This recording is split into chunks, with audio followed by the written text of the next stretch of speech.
में एक तो चंबा का जो पांगी क्षेत्र है वो, और लाहौल स्पीति पूरा जो हमारा डिस्ट्रिक्ट है, वहाँ से कई जगह से कनेक्टिविटी की प्रॉब्लम आ रही थी और कुछ जगह जो है रास्ते बंद होने की वजह से हमारा एग्ज़ाम मटेरियल नहीं पहुँच पाया था। तो इन दो क्षेत्रों के लिए, चंबा का पांगी क्षेत्र और लाहौल स्पीति डिस्ट्रिक्ट पूरा, यहाँ की हमने पहली 3 परीक्षाएं जो हैं वो स्थगित कर दी हैं, मतलब पोस्टपोन कर दी हैं, और इनकी जो नई डेट्स हैं वो हम जल्दी नोटिफाई करेंगे। सर, तमाम कक्षाओं की परीक्षाएं स्थगित की गई हैं, इन जो बोर्ड करवाता है?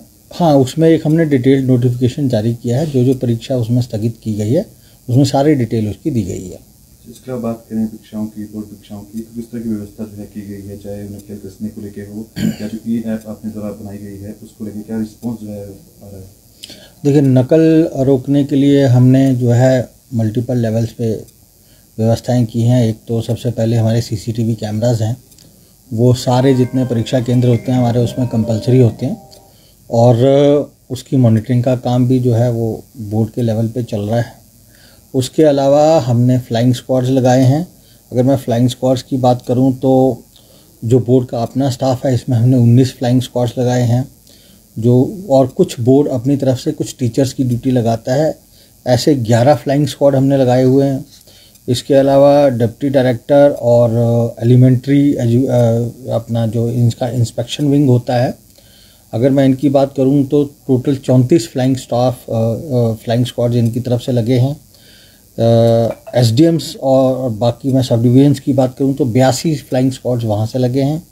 अगर टोटल मैं आपको बताऊं तो 150 के करीब फ्लाइंग स्क्वाड जो हैं वो पूरे स्टेट में लगाए गए हैं नकल की रोकथाम के लिए।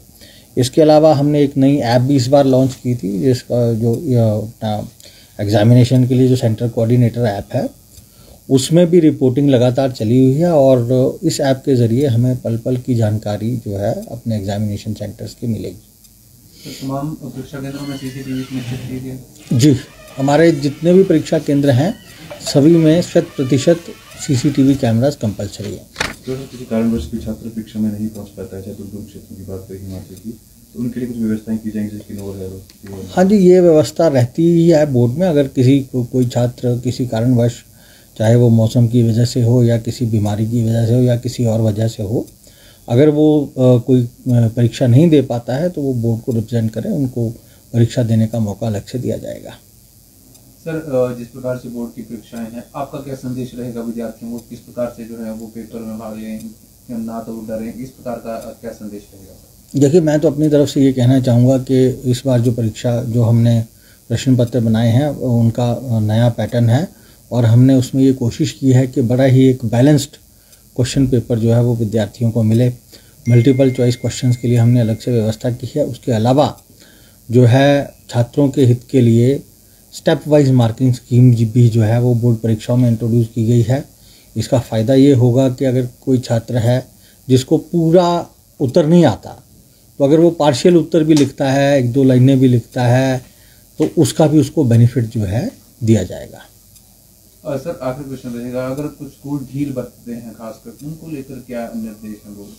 नहीं, ढील मतलब किस प्रकार को लेके या किसी व्यवस्था को लेके वहाँ पे? नहीं, देखिए, मैंने आपको बताया कि सीसीटीवी कैमरास हैं हमारे पास, फ्लाइंग स्क्वाड्स हैं, और मैं जनरल पब्लिक से भी ये अनुरोध करूँगा कि अगर आपको ये पता लगता है कि किसी पर्टिकुलर स्कूल में नकल करवाई जा रही है तो आप बोर्ड कार्यालय को संपर्क करें, और मैं आपको ये भी आश्वस्त करता हूँ कि आपका जो नाम और पहचान है वो गोपनीय रखी जाएगी।